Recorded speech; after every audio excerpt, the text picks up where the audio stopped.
Cloud, okay.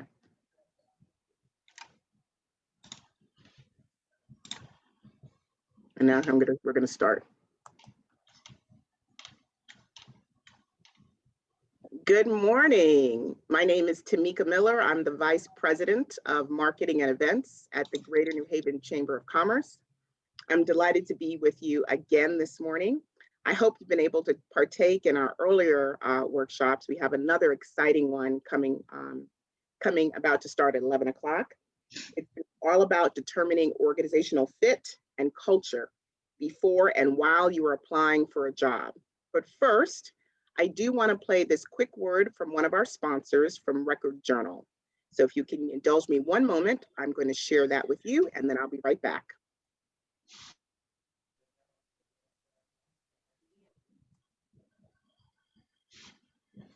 Our team at RJ Media Group provides award-winning, trusted local news and advertising to Central Connecticut. We know your customers and we know how to reach them. We combine the strength of 154 years of history and local ownership with an innovative, cutting-edge mindset to provide breaking news to our readers and help local businesses grow. We are your comprehensive resource for all of your marketing needs, from traditional advertising to digital marketing. We are the only media group that reaches 100% of homes and 265,000 readers in our 9-town region of Central Connecticut. To schedule a meeting, please call Dundee at 203-671-8367.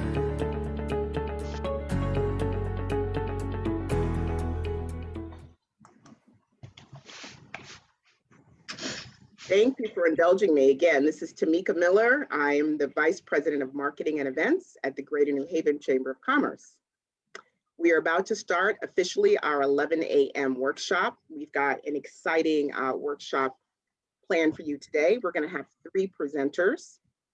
The topic is determining organizational fit and culture. So think about that when you're looking for your next employment opportunity. It's always good to have the right skills, to have the right experience, but culture and fit are equally as important. And in fact, these presenters might tell you it's even more important to have that fit. So they're going to be talking with you about how to achieve that fit, how to know if a company meets your needs in that area while and before you are looking for a job. So I'm going to announce now Lindsay Kinner, Michelle Catano, and they are both with AMS Practice Management. AMS Practice Management is our presenting sponsor. You heard from Chris Amara earlier today. And they're going to be joined by Kate Houlihan, and she is with CBiz Insurance Services. So ladies, without further ado, I hand the floor over to you. Thank you. Good morning. So we're thrilled to be here today with this presentation. So I'm Kate Houlihan. I'm with CBiz Insurance Services, and I want to introduce you to the team at AMS Practice Management that'll be answering your questions about culture today. So first of all, we have Lindsay Keener, and Lindsay holds a BS in Business Management and Human Resource Management from the Rhode Island College, and she's an active SHRM member. And collectively, she has worked in the human resource field for the past 15 years and spent the past 7 in a recruitment role. Her experience spans over a multitude of industries, including healthcare, IT, operations, finance, legal, and manufacturing. She's been with AMS Practice Management since 2019 as a senior technical recruiter. Michelle Catano is a doctor of pharmacy and holds a degree from the University of Rhode Island and has over 12 years of experience working with healthcare providers as a clinical pharmacist in a hospital, ambulatory, and academic setting. In addition to direct patient care, she is also involved in preparing student pharmacists as they apply and interview for postgraduate training, including pharmacy residencies and fellowships. At AMS, she's been able to put this experience to use as their talent acquisition specialist focused on the healthcare industry. So with that, we really want to start right in with the presentation and kind of go over our learning objectives first. So we might have a variety of people on the call today. So that would include hiring managers and candidates. So for the hiring managers, we want you to feel we're equipped and be able to communicate your mission and goals to candidates, and to be able to ask candidates the important questions to be about a cultural fit for that role. And for candidates that are on the call today, we want you to know what to ask in an interview so you can assess the cultural fit and be prepared to respond to those behavioral-based questions that sometimes we find are very hard to do. So there are some polling questions here for you to answer. So we want to know if you're a job seeker or on the HR side and the hiring candidate. And Lindsay, do you know how they're accessing the poll? Yeah, I'm not positive. I just checked in on the FOVA platform on my desktop, and it looks like the polls haven't been responded to. So I don't know that we're going to get a lot from there, but we can maybe ask people to use the chat. Absolutely. Absolutely. So you can use the chat and let us know what your interest is for this presentation. So are you the hiring manager or you're a candidate that's seeking an opportunity and trying to find how to position your best self when you're doing that? So let's start with some questions for the panel. So why is determining an organizational fit so important? Yeah, so this is a great conversation for both sides of the partnership with hiring managers and job seekers. Hiring managers need to know what to ask and what to be looking for in regards to organizational fit, and job seekers as well. They need to know what questions to ask during the interview process to make sure that the organizational fit is going to align with their career path as well. The great part of this relationship is that everybody at some point in their life has been in that job seeker role, so it's relevant for both sides of the partnership, but everybody can find benefit from this conversation today. So organizational fit is so important from the job seeker and the hiring manager's perspective for a number of reasons. Michelle and I, we interview candidates all day long, and a lot of times we hear candidates that say that either a prior or their current role just wasn't the right fit for them. And that usually stems from a disconnect somewhere within the organizational fit. Most times interviews are more structured and focused on job fit and requirements, and the organizational fit is either poorly defined or just falls by the wayside altogether. So when organizational fit is not assessed and discussed during the interview, a few different things can happen. So if you're a hiring manager, imagine that you've hired a rock star. But if your organization thrives off of teamwork and collaboration, and that employee works well independently, they're going to feel out of place, especially if that wasn't discussed during the initial interview process. And conversely, if you're a candidate, you might love the job role. It might be the perfect job for you. But if you hate the organizational culture and are one that appreciates autonomy in your daily work, how long do you think you're going to want to stay in a culture like that really fosters that teamwork environment? So by not including the organizational fit component during the interview, it's just inevitable that it will eventually lead to employee dissatisfaction, disengagement, and ultimately turnover. So to effectively conduct an interview and to be part of an interview, job seekers and hiring managers both need to make it part of their interview practice to assess cultural fit during the interviews. When the role and the organizational fit is effectively communicated and understood by both parties, it's going to lead to productivity, morale, employee engagement, longevity in the role and with the organization. And it could also lead to employee referrals. If you're a happy employee, you're going to refer prior colleagues or people that you know to come and work with you at this organization because it's a great place to work. We're so caught up in the process about talking about the technical components of a position, right? Both from the hiring manager and from the candidate, so that we sometimes, I think, overlook the behavioral and the cultural components of it. Yeah. And think those are questions and things we can't go to. Not what we were taught to do, right? Right, definitely. It's usually more focused on just the actual role, and you're not really talking about the company, but it's something that shouldn't be looked over lightly by either parties. No. So if I'm trying to hire someone, how can I communicate my organization's culture to that candidate?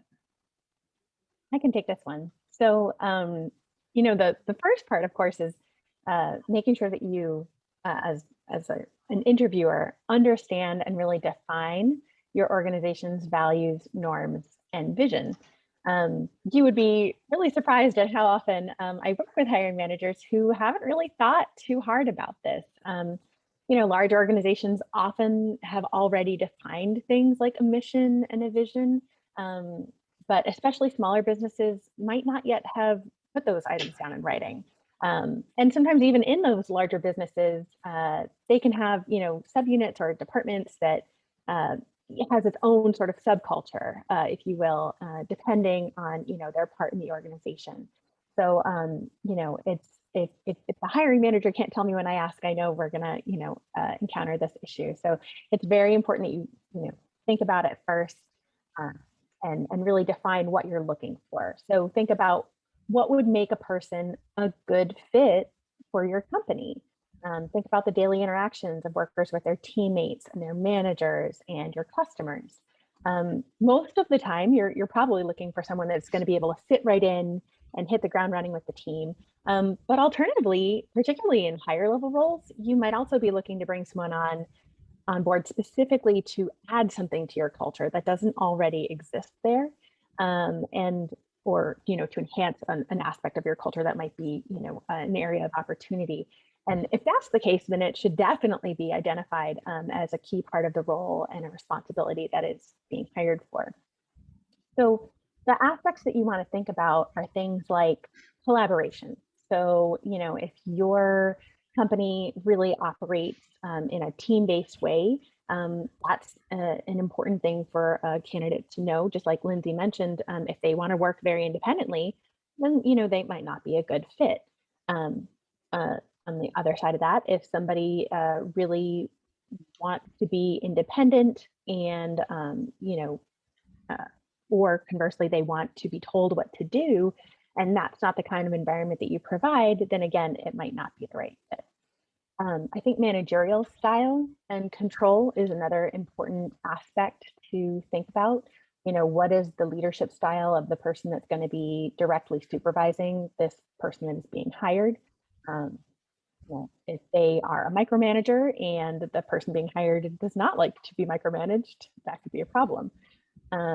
Flexibility is another aspect to talk about. So, you know, what kind of expectations do you have of your employees for work shift coverage, hours, being on site, being telecommuting, those sorts of things. Competitiveness is another important aspect. Some jobs have a lot of this, some jobs have very little of this. Some people are really motivated by competing with their colleagues. Others are really crushed by it. So that's an important aspect. We talked about this before, Michelle, right? Yeah. I told you where I had started a job and, you know, position, and it was a sales role. And the first day on the job, they had the national sales call meeting, and they listed everyone's results, you know, and it was posted, you know, and so a national team call, and there I'm at the bottom, right? Kate Houlihan, 0. Your first day. 7 hours, you know. But that was a very competitive environment, and those calls were weekly. And someone could be absolutely devastated by that, even though it was their first day, you know. So, you know, understanding those aspects of, you know, what you're getting into as a candidate and what you're looking for as that hiring manager is super important. I think some other important aspects to think about are decision making and priorities. So how do they guide their decision making process? The kind of rewards and recognition that are offered to employees, what kind of behaviors are valued and reinforced with that recognition structure. And then, of course, expectations of honesty and integrity and achievement are some aspects as well that you would talk about in order to communicate what your culture is like at your organization. Okay, great. Yeah, Michelle, I just wanted to add something that you mentioned, something that recently came to mind about a situation in my previous world. So I think it's really important to make sure that you're communicating. If you're going to be the hiring manager and you're the hiring manager this person's manager. I think it's really important to discuss your leadership style with the candidate, just because I've seen a lot of times candidates will like the organization, they'll like the role, they get into the role, and then they're just having some internal conflicts with their manager because they have differing styles of how things should be done. You know, some managers are really still hands-on and don't allow employees to come in and run with the role. So I think discussing that leadership style and what that relationship would look like is still super important in that interview process as well. Yeah, I think that's a really frequent disconnect, and such an important aspect of like what makes a job a good place to be at is really your direct supervisor can make or break that experience. Yeah. And so, asking about that, knowing what you're getting into ahead of time can be really important. Great. So then are there some methods out there to help you assess the cultural fit of a candidate? Yeah, there are a ton of tools and methods out there that you can use to help you successfully figure out that fit.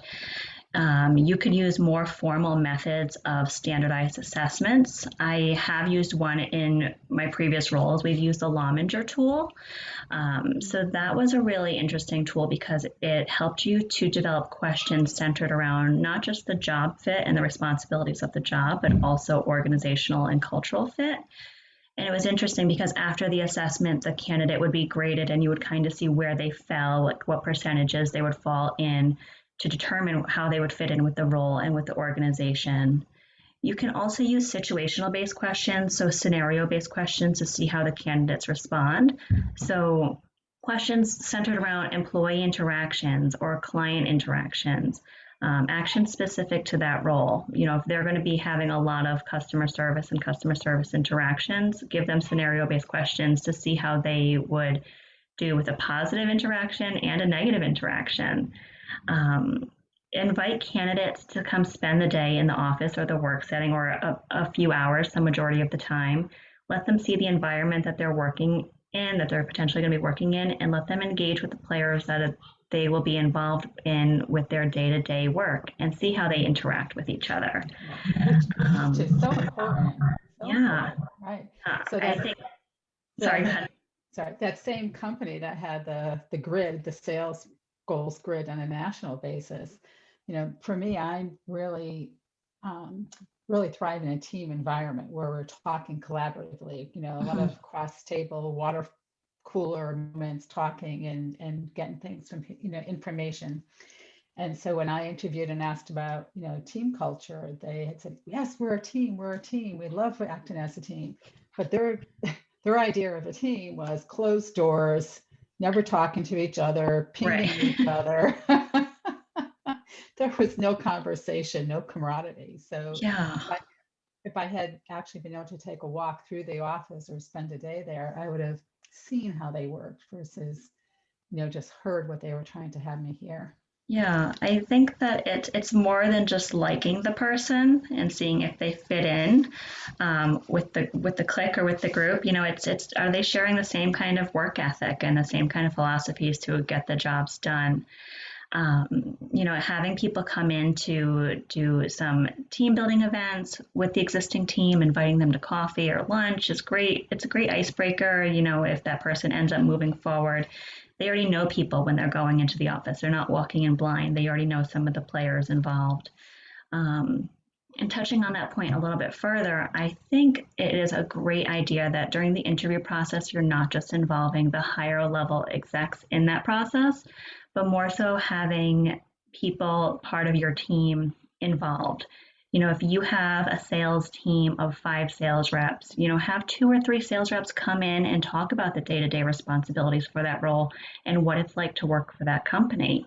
There's potential on both sides of that relationship. So for the manager and the employees, it's another set of eyes and more feedback that they can get from the interview. But for the candidate's perspective, it gives them an opportunity to ask more pointed questions about the role and really get more of a feel of what their life in that role is going to look like. You also need to make sure that you are asking the right questions. So You want to stay away from the closed-ended questions, the questions that simply involve a yes or no answer. Focus on questions that give you more information about performance and accomplishments and difficulties.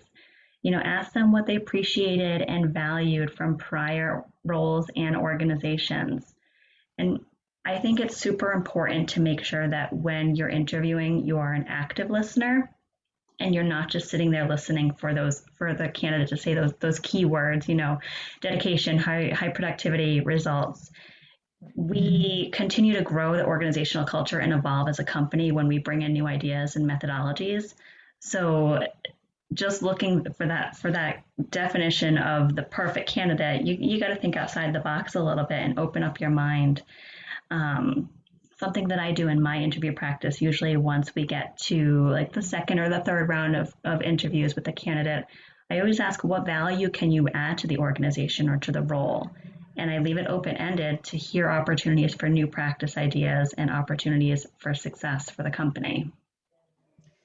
So what are some of those questions? Can you give a few more examples? Can you say that one more time? I cut out a little bit. That's okay. I'm sorry, I got some feedback too on my end. So I was saying, what are some of those right questions to ask a candidate? Can you give us a few more examples? Yeah, I can chime in with some examples. I've experienced actually almost all of those different methods on one interview or another as either the candidate or the interviewer. And, those are some of the most important aspects of interviews. But some of those things can be really hard to implement, either because they're expensive, like, bringing candidates out to dinner, or,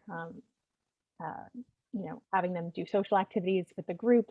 Those can be tricky, but asking the right questions is part of something you can do at every interview, and it's very easy to implement. So what questions you're going to ask, of course, are going to depend on what it is that you in particular are looking for, right? Every organization is different. What they're looking for in their next employee is going to be a little bit different. So we do have a list of example questions that we have shared as part of the HOVA platform. But you have to pick and choose what's going to be right for you based on your organization's culture and values. So like we sort of mentioned earlier, it's super important to take a moment to understand and define what those are. And then actually the questions that you ask can flow pretty easily from there. So one example is we recently worked with a company that formulates new personal care products like deodorants and soap. And one of that company's key values was innovation, which makes a lot of sense for that company, right? And in this case, they were looking for a research and development chemist, where innovation is a really important aspect of the job. So naturally, I wanted to find candidates that could speak to their ability to be innovative. So as a result, I then decided to ask each candidate to tell me about a time where they demonstrated innovation in their work. So in this particular example, that question actually gets to both job fit as well as organizational fit. But the reason that I really started thinking about it was because I was looking at their mission and their vision on their website and trying to understand the culture of the company, so I could better assess candidates to see who would be a good fit. So that's one example of how you can really use that information to think about what kind of questions might be the most effective for you to use, because obviously you don't want to pepper a candidate with hundreds of cultural fit questions, right? You can only pick and choose just a handful, just 2 or 3 maybe, that are important to you. Right. And that creativity, right? The ability to innovate, is extremely important, probably at the top of the list for some of the businesses that you work with. Mm-hmm. So let's turn the table a little bit. And, now I'm the candidate. So how can I assess the organizational culture of a prospective employer? Yeah, I would suggest before even interviewing and applying for a position, make sure you're doing your research and looking, like Michelle said, looking on the company's website and looking for those mission, vision, core value statements. But during your interview, you want to make sure that you're asking pointed questions. Questions that are centered around communication and language choices. Do they prefer to interact and have communication face-to-face or over the phone, or is communication done through email? What are their practices for a daily work? How are they scheduled, and how do they account for work-life balance? Because that's super important to most people. You can ask questions about the levels of formality or informality. You know, what's the dress code? Is it business casual? Is it more formal? And like, what's the focus on cooperation, teamwork? Is work done independently? Is everything a collaboration? You know, is there fostered competitiveness amongst the team? Ask them how they treat their customers. That's a really key indicator of how they're going to also treat their employees. Ask them questions based upon honesty, integrity, achievement, and then on the achievement component, how do they reward and acknowledge successful work done with their current employees? And ask for some demonstrated stories of how people have been successful with the organization and how they have achieved in similar roles. Something that is super important and new to light this past year, how do they handle a crisis? You know, COVID-19, for example, what precautions have they made to ensure that their employees are safe to come to work every day? You know, there's a ton of different questions that you, like Michelle mentioned, they're on the HOVA app where you can see a list of questions that we suggested. My suggestion would be to make a list of questions that are relevant and important to you when assessing a company's culture.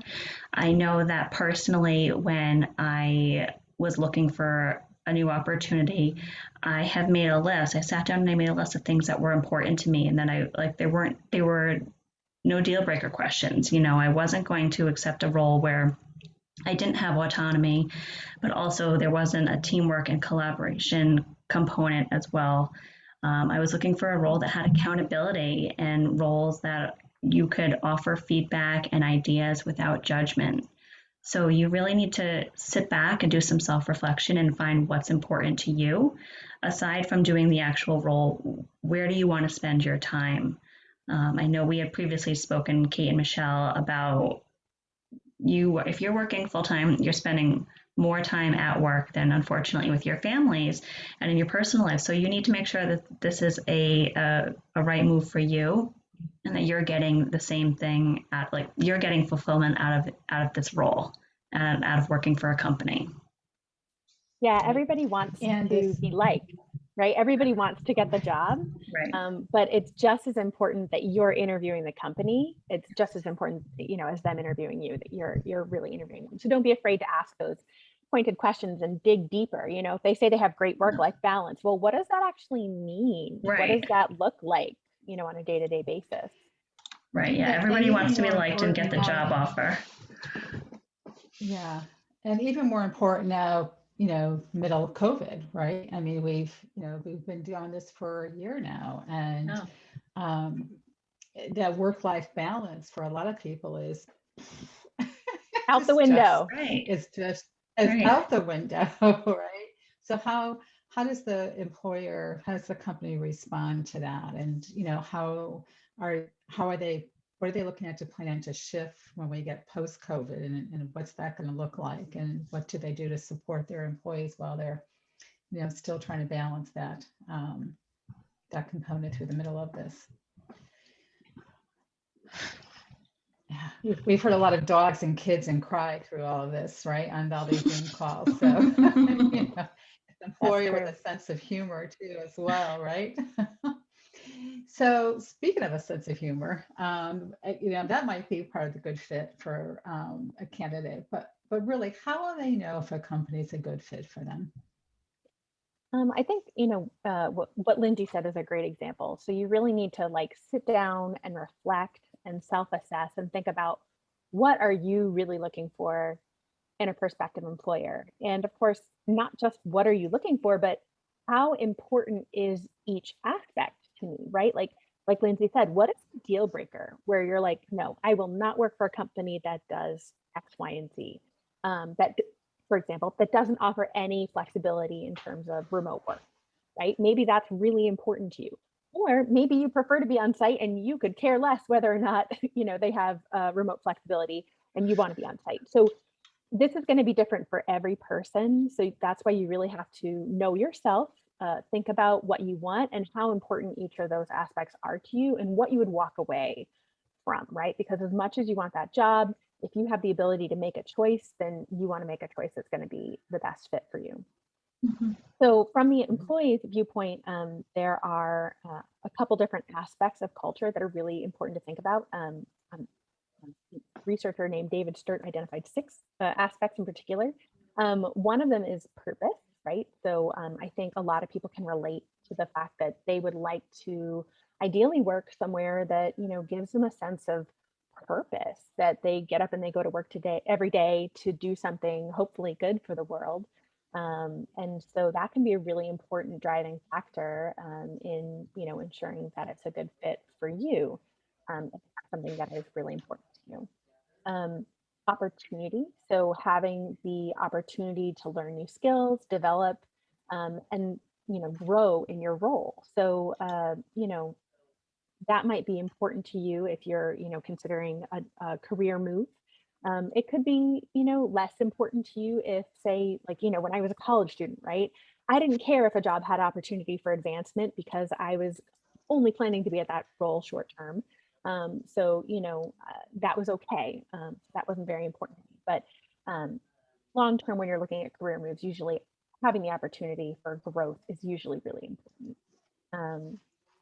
Being successful. So how do they measure success and reward success?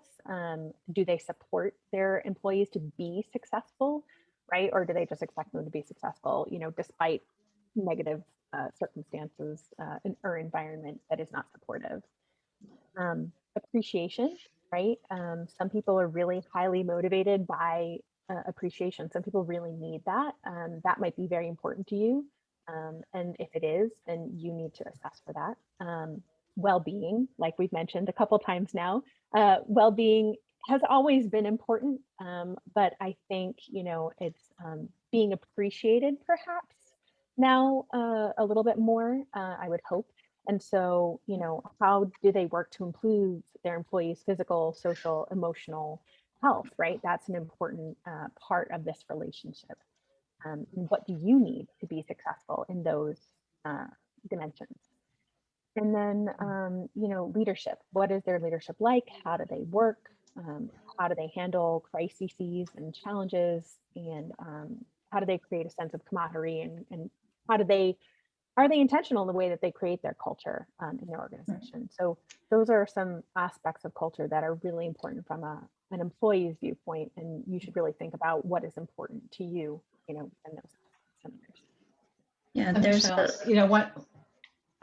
One of the things you said, Michelle, probably had some of the candidates current where you said to know to walk away from something, right?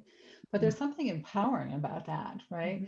A few years back, I was asked to go, you know, a broker reached out to me about an opportunity, and I said, okay, you know, I'll go talk with him, and they put me in a room, and then everyone started coming in. And as I started to introduce myself, they started to talk to each other, and no one introduced themselves and sat down, and it was 11 to 1. Yikes. And then halfway through, there was the, you know, it was like, well, you know, we'll continue the conversation. You know, we want to talk amongst ourselves for a while. And I just knew I couldn't work in that environment, right? Yeah. Like this is not a good fit. You know, I have a personal mission statement that's, you know, making heartfelt connections one person at a time. And it was a culture that did not support my mission, like how I work. So at that point, I said, you know, this isn't going to work for you or for me. And left the interview, you know, on good standings with everyone, but said, yeah, we're a mismatch. And it really gives you, it's empowering. It gives you the feeling of some control, and really helps guide you to the right step. So yeah, saying sometimes no is it's important. Sometimes good. knowing what you don't want is as important as knowing what you do want. yes. Right? Sometimes it's even easier to figure those out, right? Like I never want to do this again. I never want to be at a place where I have to do X, Y, or Z, right? And so sometimes knowing those things that are, you know, bright red lines in the sand is equally as important as knowing what you do want. Yeah, I have a story that's on the opposite of what Kate mentioned. So hers is kind of negative, but I have a situation where it worked out more in the positive for somebody that I know. So I have a friend who left a company that he worked for he was there for 15, 20 years, had worked his way up, and he left, which is daunting. You know, starting over is always hard, and then leaving someplace that you've had such a long tenure at is even harder.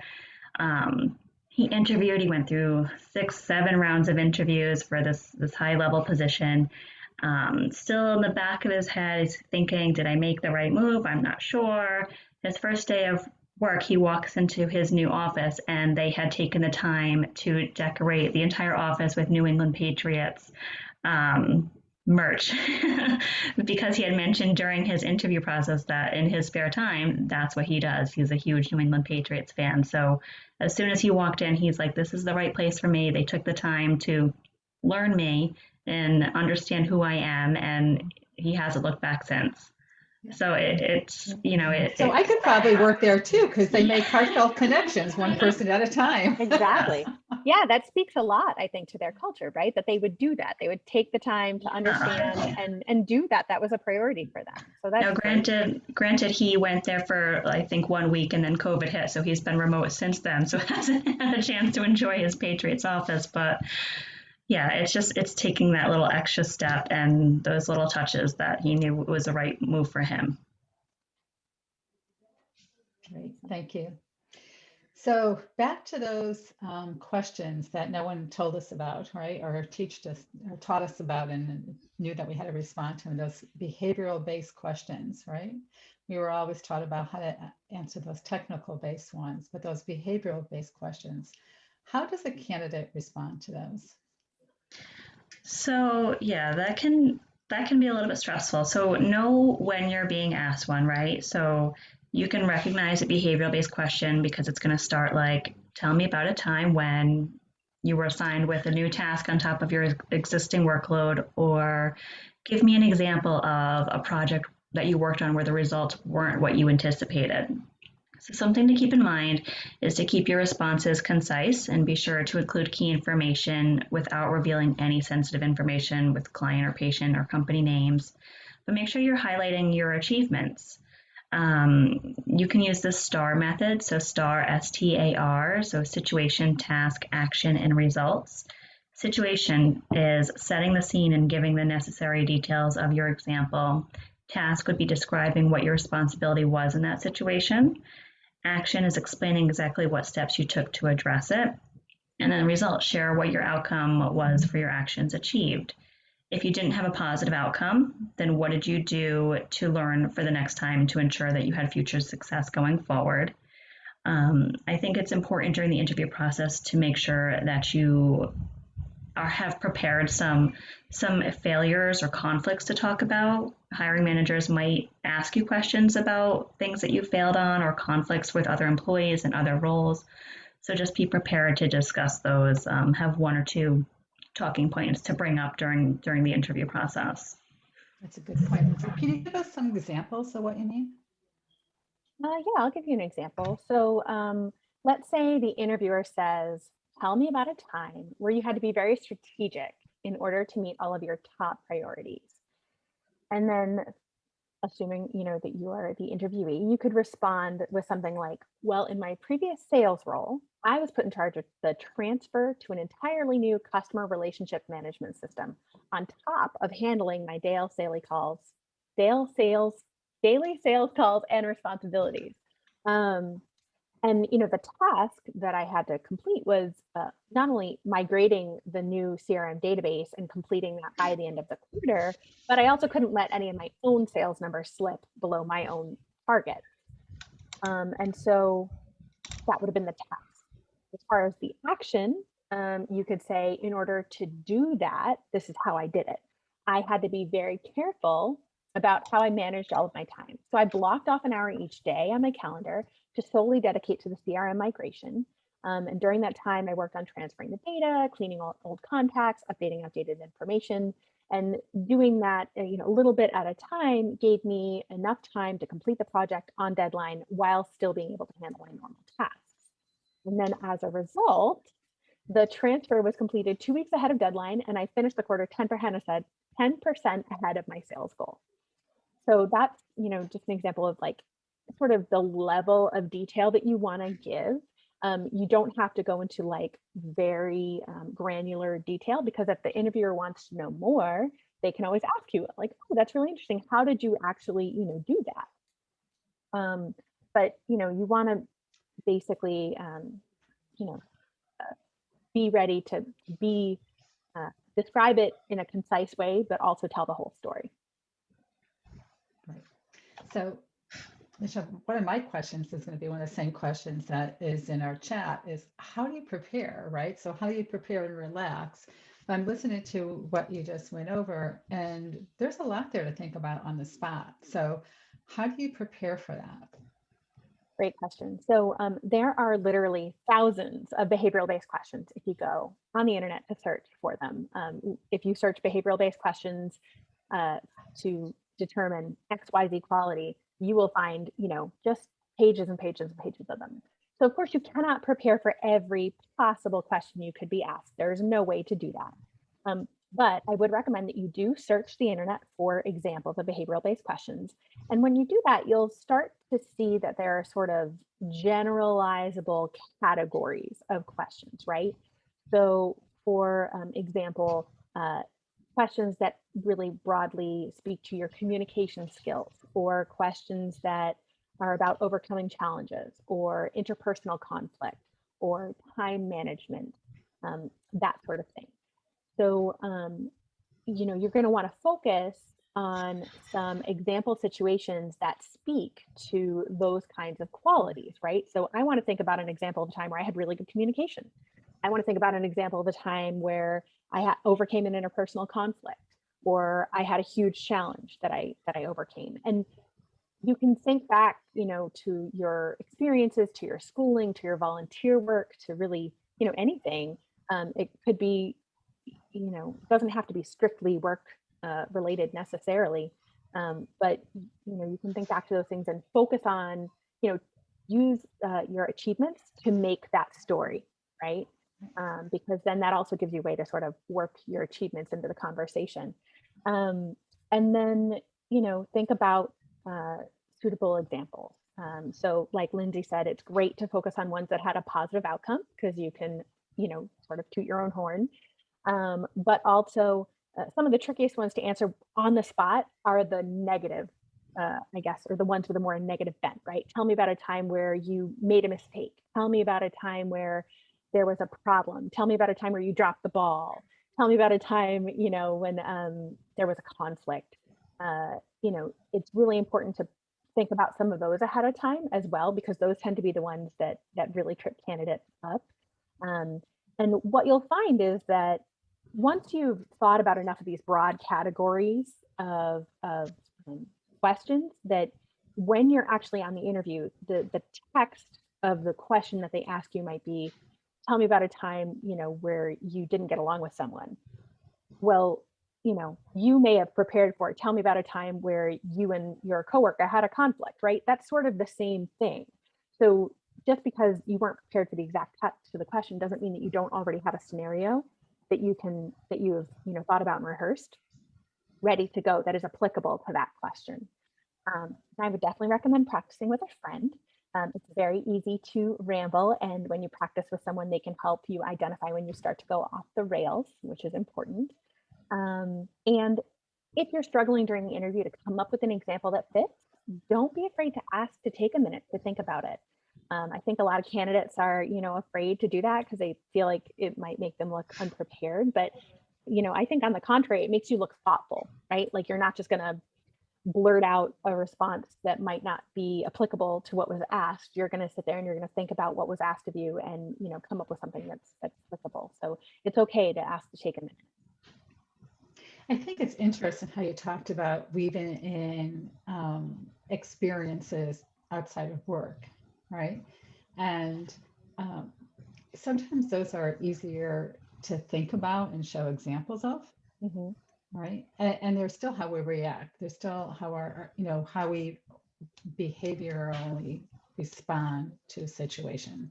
Yeah. And and it's not as vulnerable. Like I heard you say that, and I was thinking about it. It's like it doesn't feel as vulnerable, to say that. Well, and especially if you're, early in your career, you might not have a giant breadth of, work experience to draw on, right? And so thinking a little bit, not outside the box, right? But thinking about the question more holistically, how have I overcome a challenge, or how have I dealt when something didn't go my way?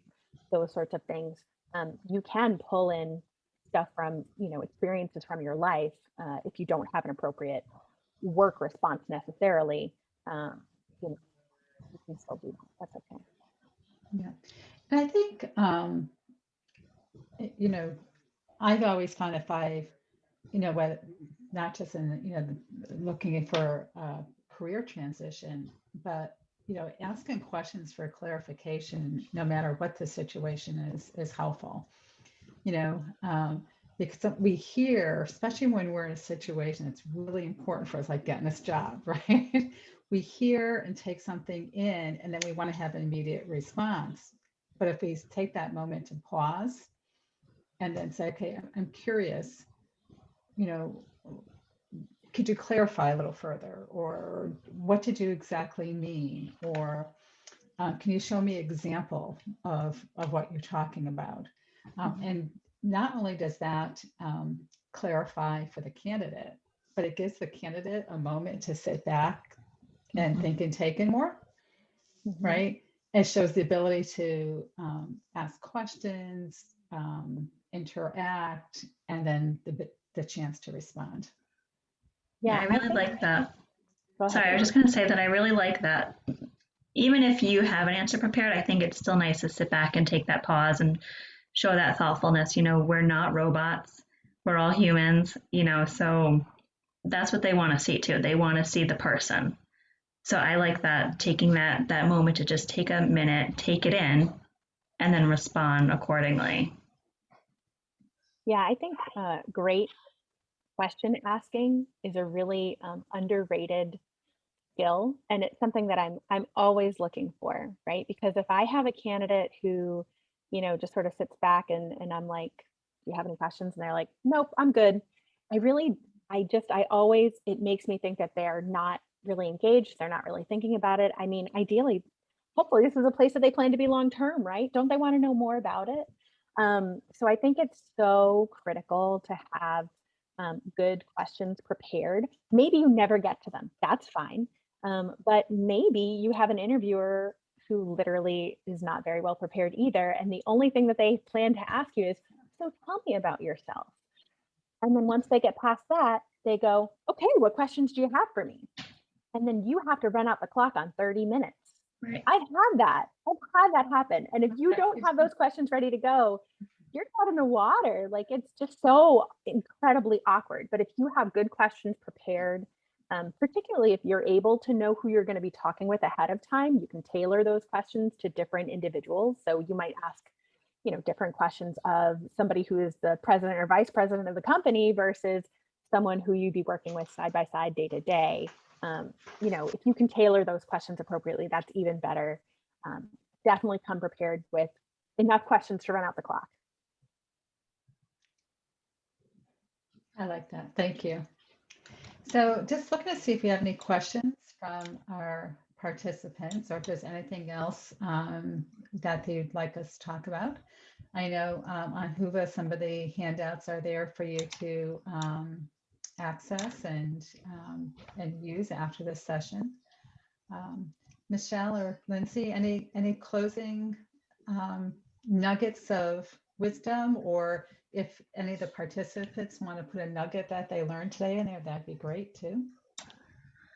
Yeah, I think that this conversation really just works both so well with both sides of this partnership. For the job seeker, my suggestions would be to know what it is you're looking for with the organization that you want to work with.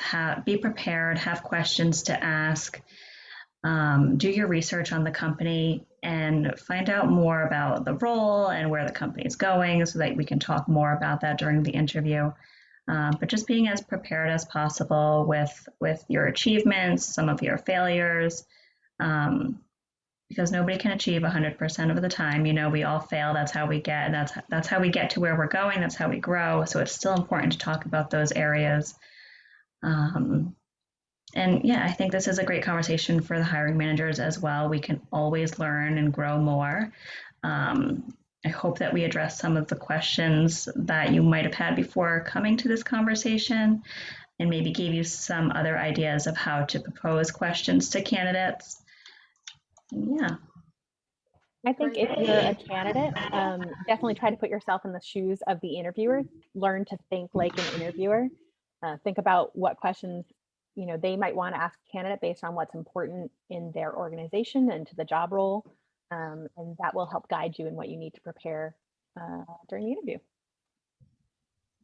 Great, thank you so much. So one last thing, just a reminder to the participants on this call that when we close this out, there's another session at 12 o'clock that you can access in Whova. And Lindsay, Michelle, thank you.